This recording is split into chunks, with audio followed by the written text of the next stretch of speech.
promise yìí ní international university níbí. International university. Wọ́n lè ní stadium tuntun níbí. International airport yóò wà níbí. Best general hospital ní Kogi State níbí ni ó wà. Ẹjọ́ bàbá tẹ̀lé ọ̀rọ̀ àgbà ìgalà lọ. Bàbá tó Ghana. Ọba gidi ni, ọba aláàánú ni, ó sì jẹ́ni tó ní. Bàbá wa Chief Imam ilẹ̀ Yorùbá tó ti wà nípínlẹ̀ Kogi abẹ́rẹ́ látàárọ̀. Àwọn èrò rẹ̀ tí wọ́n ti jáde lọ́gbọ̀nlọ́gbọ̀n láti gbọ́ ọ̀rọ̀ lẹ́nu bàbá wa Chief Imam ilẹ̀ Yorùbá. Bàbá ìṣá bàbá ò ráyà ń jà bá ń parí ìjà. Bàbá ò ní ìdí kùsẹ́ẹ̀dì kó tó rérò. Ẹ̀rí báyìí. Gbogbo àwọn ọmọ ogun gbogbo ìpínlẹ̀ Kogi pátápátá.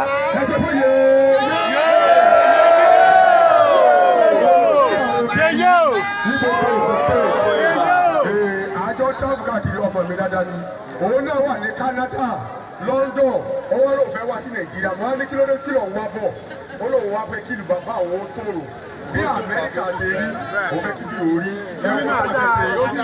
Ẹ wò ṣé ọjà lálẹ́ yìí. Wọ́n yẹ̀ wọ́n jẹ yìí. Ọ̀rọ̀ onípa ìlérí lè. Orúkọ yẹn tẹ ẹ bá ní London, tẹ ẹ bá dé Amẹ́ríkà, ẹ rí bí wọ́n ṣe ń ṣe ayé lóhùn. Kí ni yóò máa dùn? Gbogbo àwọn arúgbó báyìí, o lè tó ọmọgbà lóṣù. O lè tó àwọn àgbàlagbà ọkùnrin ọmọgbà.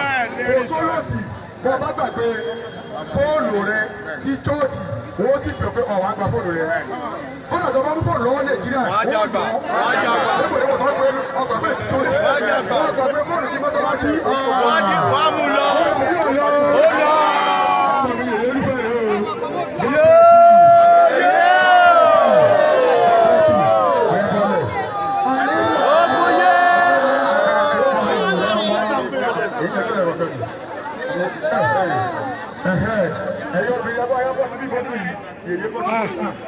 Bàbá ìṣá bàbá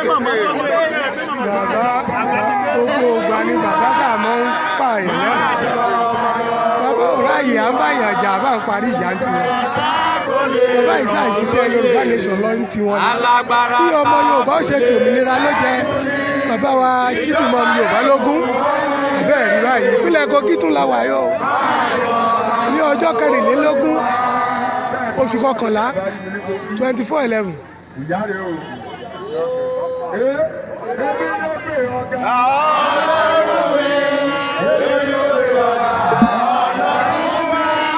Àwọn yóò pé ọ̀gá Ọlọ́run wa tí gbogbo òrìṣà tí ó fẹ́. Ó ju gbogbo òrìṣà tó fẹ́ láyé lọ.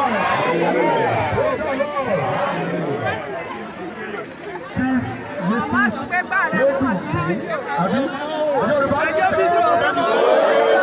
Yorùbá nation. Gbogbo ìgbà. Yorùbá nation. Gbogbo ìgbà.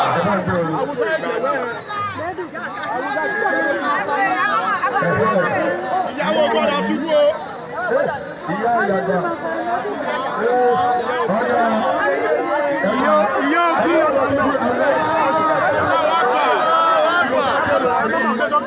Oúnjẹ tí ó ti fún mi jẹ́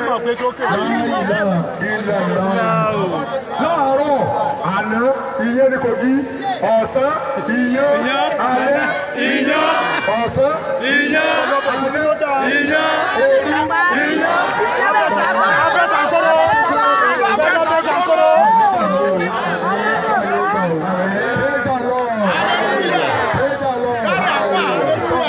Ọwọ́ kú last born mi yẹ́yẹ́ Olúwafẹ́mi.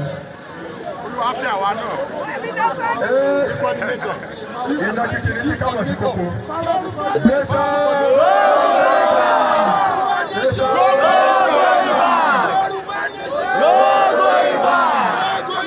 Yorùbá nation.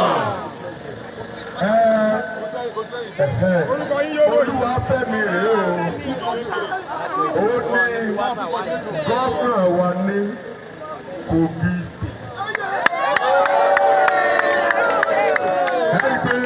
gbogbo olúwa tí a máa ń lọ ní Ọ̀yọ́ state, Ogun state, Lagos state, a máa ń yiri káàkiri. Kódà ìgbà tí Chief Sunday Igboho tí mo pè pé bóò ní Fẹ́mi mo kàn wẹ̀yìn báyìí ni nìbàdàn mo bá kan Fẹ́mi. Ìgbà wo ló pé láti Kogi tọ̀ wá sí bá.